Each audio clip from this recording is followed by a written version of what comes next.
Hello guys, അപ്പോൾ നമുക്കിന്ന് പൊങ്കാല കേട്ടോ. കാലത്ത് തന്നെ ഞങ്ങൾ ഇത്തിരി നേരം വൈകി പോയത്. ഞങ്ങളിന്ന് പൊങ്കാല ഇട്ടില്ല കേട്ടോ. എല്ലാ കൊല്ലവും ഇടാറുണ്ട് അമ്മ, പക്ഷേ ഈ വട്ടം അമ്മയ്ക്ക് പനി ആയതുകൊണ്ട് ഇട്ടില്ല. അപ്പോൾ നമ്മുടെ പായസം വെപ്പൊക്കെ കഴിഞ്ഞിട്ടുണ്ട് കേട്ടോ. ഈ പൂജിക്കുന്ന ടൈമാണ്.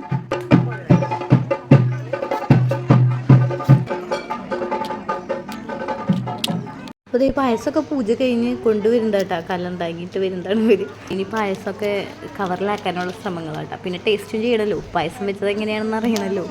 കലം പിടിച്ചിട്ട് കൈ ചെയ്യുക കാര്യമാട്ടോ അവർ പറയുന്നത് എന്നോട് കാര്യമായിട്ട്.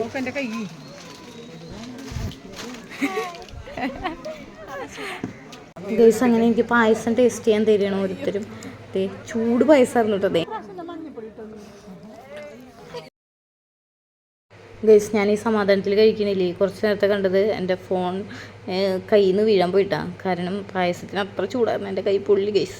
2 പേരിൻ്റെ കയ്യിലേക്ക് ചൂട് പായസമാണ് ഇട്ട് തന്നത്. ഇപ്പം ഞാനിത്തിരി ചൂടാറ്റി സമാധാനത്തോട് കൂടി കഴിക്കുന്നതാണ് നിങ്ങൾ കാണണേ. ഇനി എൻ്റെ കൈ പൊള്ളിയതിന് ശേഷമുള്ളവരുടെ ഷോയാണ് കേട്ടോ നിങ്ങൾ കാണുന്നത്. ഇനി അല്ലിയൊക്കെ കൊണ്ടുവന്നു കേട്ടാ. ഞാൻ കയ്യിൽ ചൂട് പായസം ഇട്ട് എനിക്ക് തന്നെ ഫസ്റ്റ് അവർ തന്ന് ഞാൻ കഴിച്ച്. എൻ്റെ കയ്യും പൊള്ളി. ഇപ്പോൾ അവർക്ക് വാഴയിലൊക്കെ കൊണ്ടുവന്നു കേട്ടാ പായസം കഴിക്കാനായിട്ട്. ഇനിയിപ്പോൾ വാഴയിലയിൽ കഴിക്കാമെന്നായി. ടേസ്റ്റ് ചെയ്തിട്ടും മതിയാവണില്ല ഗൈസ്. ആരുടെ കൂടുതൽ മധുരം അതൊക്കെ ടേസ്റ്റ് അതൊക്കെ നോക്കായിരുന്നു ഞങ്ങളവിടെ. ഓരോരുത്തരും പായസം ടെസ്റ്റിങ് ആയിരുന്നു കേട്ടോ അവിടെ നടന്നിട്ടുണ്ടായത്. ഇനി നമ്മുടെ ദേവിക്ക് മുമ്പിൽ വെച്ചിരുന്ന പൊങ്കാലയാണ് കേട്ടോ അത്.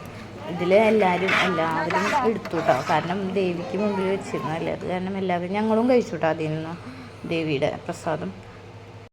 അത് കഴിഞ്ഞപ്പോഴേക്കും അടുത്ത പായസം വരവായിട്ടാ. നാഗങ്ങളുടെ അവിടെ പൂജിച്ചിട്ടുള്ള പായസമായിരുന്നു, പാൽപ്പായസമായിരുന്നു. അപ്പോൾ പിന്നെ കുടിക്കാണ്ട് പറ്റില്ലല്ലോ, ഞാൻ കുടിച്ചു കേട്ടോ. ഞാൻ നല്ലോണം കുടിച്ചിരുന്നു. അവിടെ എല്ലാവരും ഫുഡ് കഴിക്കേണ്ട കാരണം കുറച്ചേ കഴിച്ചുള്ളൂ കേട്ടോ. പക്ഷെ ഞാൻ കഴിച്ചിരുന്നു പായസം.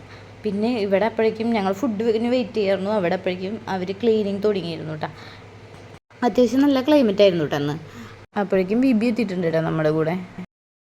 ഫുഡ് കഴിക്കാറായപ്പോഴേക്കും ഏട്ടൻ വന്നു. ഞാൻ എൻ്റെ വീഡിയോയിൽ ഉൾപ്പെടുത്താം.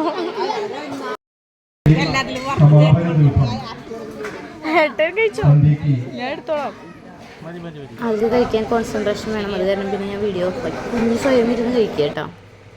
അങ്ങനെ അതൊക്കെ കഴിഞ്ഞ് നമ്മൾ വീട്ടിലേക്ക് തിരിച്ചു പോകുന്നു കേട്ടോ. ഇനി നമ്മുടെ പൂരത്തിനായുള്ള വെയിറ്റിംഗ് ആണ്.